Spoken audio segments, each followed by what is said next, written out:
പിണറായി വിജയനായ ഞാൻ നിയമം വഴി സ്ഥാപിതമായ ഭാരതത്തിന്റെ ഭരണഘടനയോട് നിർവ്യാജമായ വിശ്വസ്തതയും കൂറും പുലർത്തുമെന്നും ഞാൻ ഭാരതത്തിന്റെ പരമാധികാരവും അഖണ്ഡതയും നിലനിർത്തുമെന്നും ഞാൻ കേരള സംസ്ഥാനത്തെ ഒരു മന്ത്രി എന്ന നിലയിലുള്ള എന്റെ കർത്തവ്യങ്ങൾ വിശ്വസ്തയോടും മനസാക്ഷിയെ മുൻനിർത്തി നിർവഹിക്കുമെന്നും ഭരണഘടനയും നിയമവും അനുസരിച്ച് ഭീതിയോ പക്ഷപാതമോ പ്രീതിയോ വിദ്വേഷമോ കൂടാതെ എല്ലാ തരത്തിലുമുള്ള ജനങ്ങൾക്കും നീതി ചെയ്യുമെന്നും സഗൗരവം പ്രതിജ്ഞ ചെയ്യുന്നു.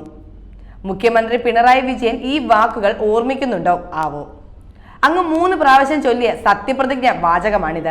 കഴിഞ്ഞ ദിവസം ഒരു നിയമവിരുദ്ധമായി പ്രവർത്തിക്കുന്ന ഒരു സംഘടനയുടെ സമ്മേളനത്തിൽ താങ്കൾ നടത്തിയ പ്രസംഗം കണ്ടപ്പോൾ ജനാധിപത്യത്തിലും ഭരണഘടനയിലും വിശ്വസിക്കുന്ന അനേകർക്ക് ഒരു സംശയം തോന്നി. താങ്കൾ ഈ സത്യപ്രതിജ്ഞാ വാചകം മറന്നുപോയോ എന്ന്. ഏത് തരത്തിലുള്ള ആൾക്കൂട്ടത്തിലും പോയി എന്തും പ്രസംഗിക്കാം എന്ന നിലയിൽ കേരളത്തിന്റെ മുഖ്യമന്ത്രി സ്ഥാനി എത്തി നിൽക്കുന്നു എന്നത് കേരള സമൂഹത്തെ വല്ലാതെ ലജ്ജിപ്പിക്കുന്നു.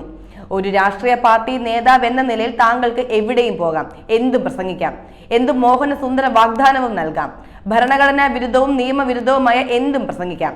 പക്ഷെ ഇപ്പോൾ താങ്കൾ അങ്ങനെ ഒരു ലോക്കൽ പാർട്ടി സെക്രട്ടറി അല്ല, മറിച്ച് ജനാധിപത്യ രാജ്യമായ ഭാരതത്തിലെ ഒരു സംസ്ഥാനമായ കേരളത്തിന്റെ മുഖ്യമന്ത്രിയാണ്.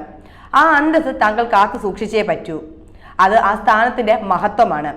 താങ്കൾ അസ്തിത്വം വീണ്ടെടുക്കാൻ സഹായിക്കുമെന്നൊക്കെ പുത്തൻകുരിശിൽ 4 ആളിനെ കണ്ടപ്പോൾ ഘോരം പ്രസംഗിച്ചല്ലോ. എന്ത് അസ്തിത്വമാണ് താങ്കൾ കൊടുക്കാൻ പോകുന്നത്? ആ വിഘടകൂട്ടത്തിന്റെ ചരിത്രം താങ്കൾക്ക് അറിയാമോ?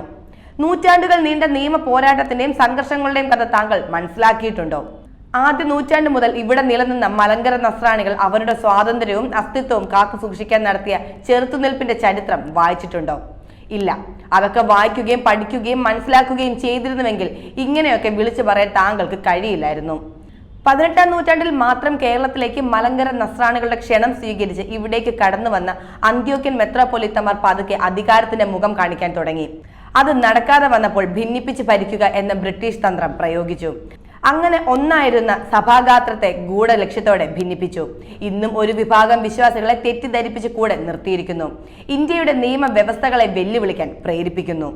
ഭാരതത്തിൽ ആത്മീയമോ ഭൗതികമോ ആയ ഒരു അധികാരവും ഇല്ലെന്ന് രാജ്യത്തിന്റെ പരമോന്നത നീതിപീഠം വിധിച്ച അന്ത്യോക്യൻ പാത്രിയാർക്കി സംസ്ഥാനത്തിന്റെ ഔദ്യോഗിക അതിഥിയായി കടന്നുവരുന്നു. മദ്ബഹയിൽ ഒരു ശുശ്രൂഷകനെ പോലും പട്ടം കൊടുത്ത് കയറ്റുവാൻ അധികാരമില്ലാത്ത അദ്ദേഹം മലങ്കര മെത്രോപൊലീത്ത എന്ന സ്ഥാനം വിഘടക്കൂട്ടത്തിന് നൽകുന്നു. കോടതി വിധി പ്രകാരം അവകാശികൾക്ക് ലഭിച്ച പള്ളികൾ വീണ്ടും കയ്യേറാൻ വേണ്ടി കലാപഹാനം ചെയ്യുന്നു. ഈ ഭരണഘടനാ ലംഘനങ്ങൾക്ക് കൈയടിച്ചുകൊണ്ട് ഒരു സംസ്ഥാനത്തിന് മുഖ്യമന്ത്രി ഇരിക്കുന്നു. എത്ര ലജ്ജാകരം!